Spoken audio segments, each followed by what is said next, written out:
प्रधानमंत्री श्री नरेंद्र मोदी जी के ऊपर एक बार पुनः इस स्तर का, इस निचले और छिछले स्तर का शब्द प्रयोग किया गया है श्री लालू प्रसाद यादव जी के द्वारा, जो दुखद है और कष्टकारक है। उन्होंने मोदी जी के परिवार के विषय में यह बात कही तो मैं याद दिला देना चाहता हूं कि प्रधानमंत्री श्री नरेंद्र मोदी जी के लिए परिवार पूरा देश है। और यह बात आज की नहीं है बहनों भाइयों, हम सब लोग अपने परिवार के साथ होली दिवाली मनाते हैं। प्रधानमंत्री बनने के बाद 2014 की पहली दीपावली प्रधानमंत्री जी ने कहां मनाई थी? सीमा पर सैनिकों के साथ। यह उनका परिवार था। और उससे लेके आज तक जितनी दीपावली पड़ी है, किसी न किसी सीमा की चौकी पर सुरक्षा बलों के साथ दीपावली मनाई है। यह है उनका परिवार। 15 अगस्त 2023 को, अभी पिछले 15 अगस्त को, लाल किले की प्राचीर से उन्होंने जो संबोधन किया, उन्होंने क्या कहा था? मेरे परिवारजनों। यह है मोदी जी का परिवार। और यह भाव सिर्फ 2014 से नहीं है। अपनी तरुणाई की अवस्था में जब उन्होंने समाज के लिए और राष्ट्र को परम वैभव तक ले जाने के संकल्प के साथ अपने परिवार को छोड़ा था, तो उसी क्षण उन्होंने यह संकल्प ले लिया था कि अब ये पूरा देश मेरा परिवार है। और इसीलिए परिवार के काम में किसी को थकान नहीं होती।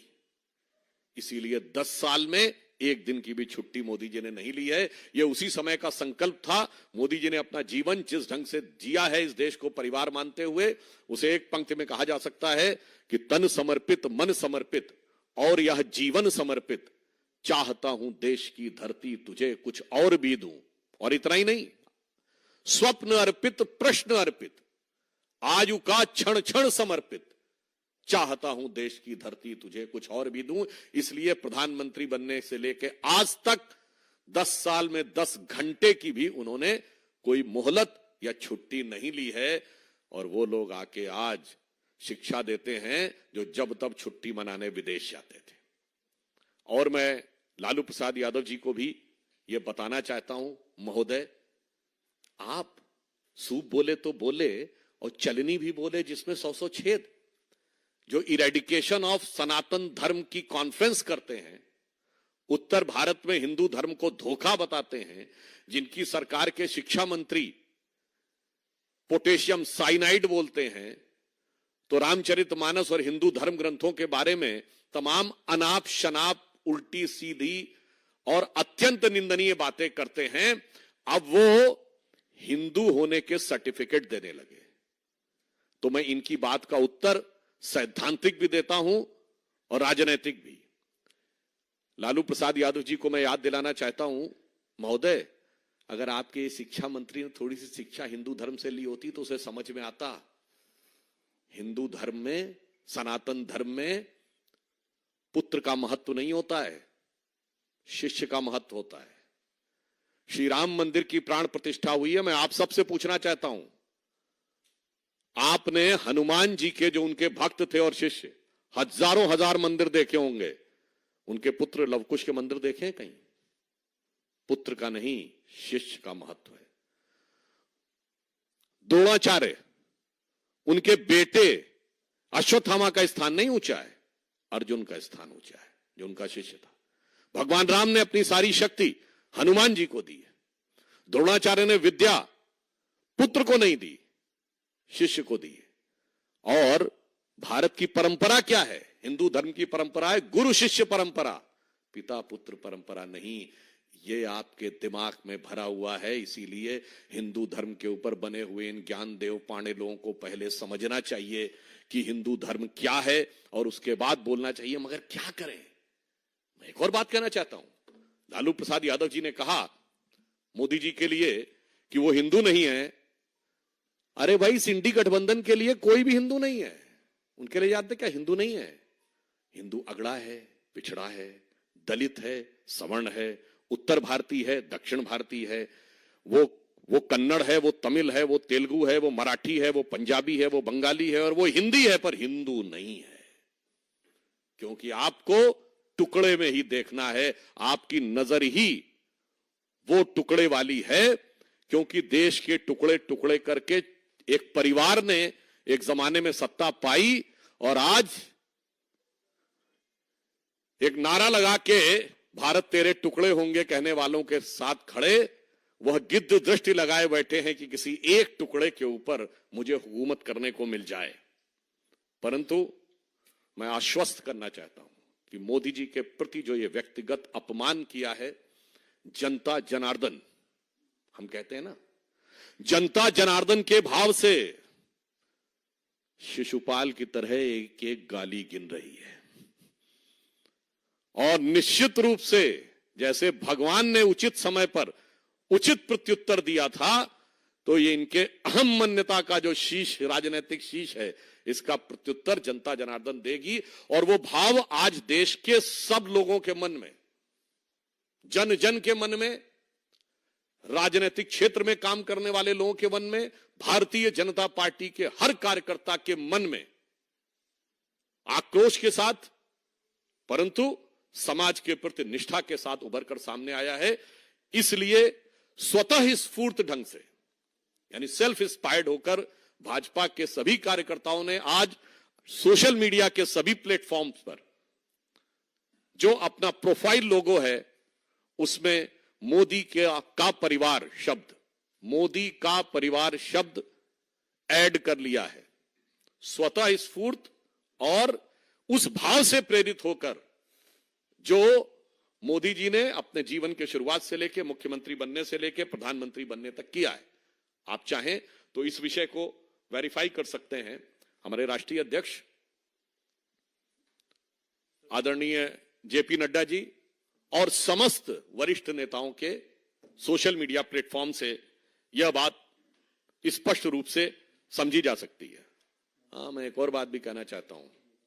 हम वो हैं जो देश के लिए सब कुछ समर्पित करने को तैयार होते हैं। मैं एक बात कहना चाहता हूं, मोदी जी ने एक लक्ष्य रखा है 2047 तक भारत को विकसित राष्ट्र बनाने का, नंबर 1 की अर्थव्यवस्था बनाने का और भारत को जगत गुरु के पद तक ले जाने का, अमृतकाल का।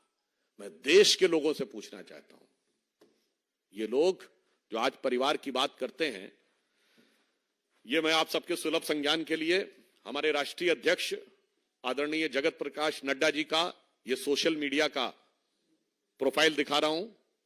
जो कैमरामैन लोग हैं ये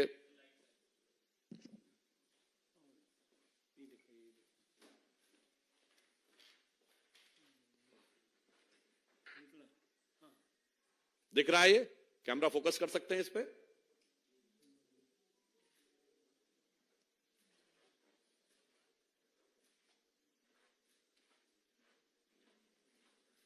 हो गया? देखिए, ये परिवार का भाव हमारा इससे प्रेरित है कि हम ये कहते हैं कि 2047 तक इस पूरे परिवार को नंबर 1 की अर्थव्यवस्था बनाना है।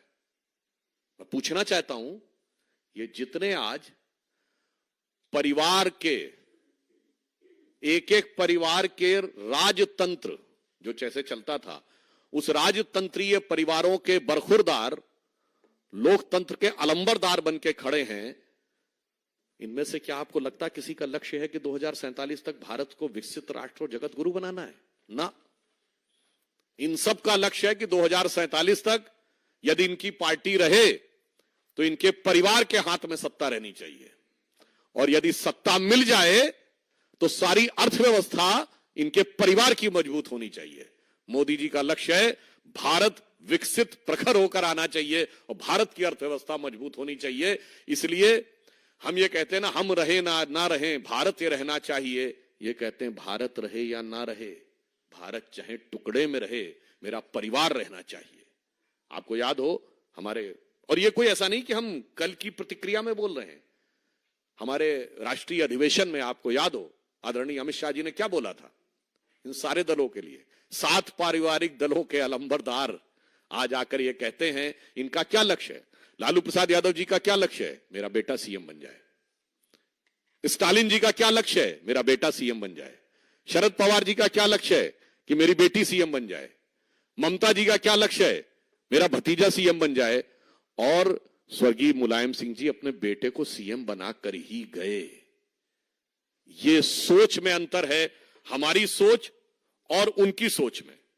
इसलिए मैं सिर्फ ये कहना चाहता हूं कि ये चुनाव एक सोच का चुनाव है, एक सोच वो जो भारत की पहचान को टुकड़ों टुकड़ों में बांटकर अपने परिवार का स्थान ऊंचा रखना चाहती है। और यह बात मैं इसलिए ईमानदारी से कहता हूं, ये सब नेता जो कहते हैं हम गरीब की बात करते हैं, हम दलित और पिछड़े की बात करते हैं, सत्ता में आने के बाद सबसे तेजी से इन्हीं की धन संपत्ति बढ़ती है। मैं लालू जी से पूछना चाहता हूं, आज का आपका बयान नहीं है, 24 अक्टूबर 1990 को जब आडवाणी जी को गिरफ्तार किया गया था, दूरदर्शन के आर्काइव्स में जाके देख लीजिएगा, उन्होंने बोला था कुछ नहीं होता, ये हिंदू हिंदू कुछ नहीं होता, जात बिरादरी का देश और रामलला का के भीतर खड़ा था क्या। ये बोलने वाले लोग थे, कहते थे गरीब गुरबा की सरकार है। आज गरीब गुरबा का परिवार बिहार का सबसे अमीर परिवार है।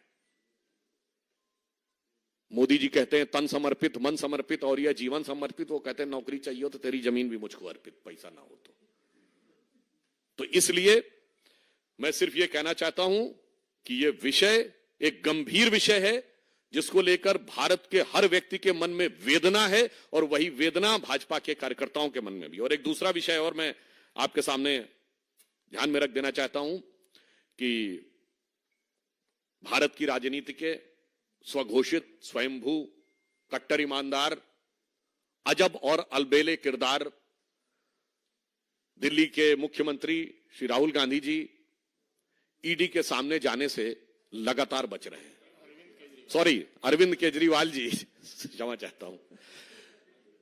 तो मैं पुनः सेंटेंस बोल देता हूं कि देखिए, भारत की राजनीति के स्वघोषित कट्टर ईमानदार और अजब और अलबेले किरदार श्री अरविंद केजरीवाल जी ईडी के सामने जाने से बच रहे हैं, और अब ईडी को तकनीकी ज्ञान समझा रहे हैं। साहब, आपने कभी सुना है कि जो मुल्जिम हो वो मुंसिफ की कुर्सी पे बैठ जाए, यानी आरोपी न्यायाधीश की कुर्सी पे बैठ के बताए कि यह काम इस नियम के तहत होना चाहिए।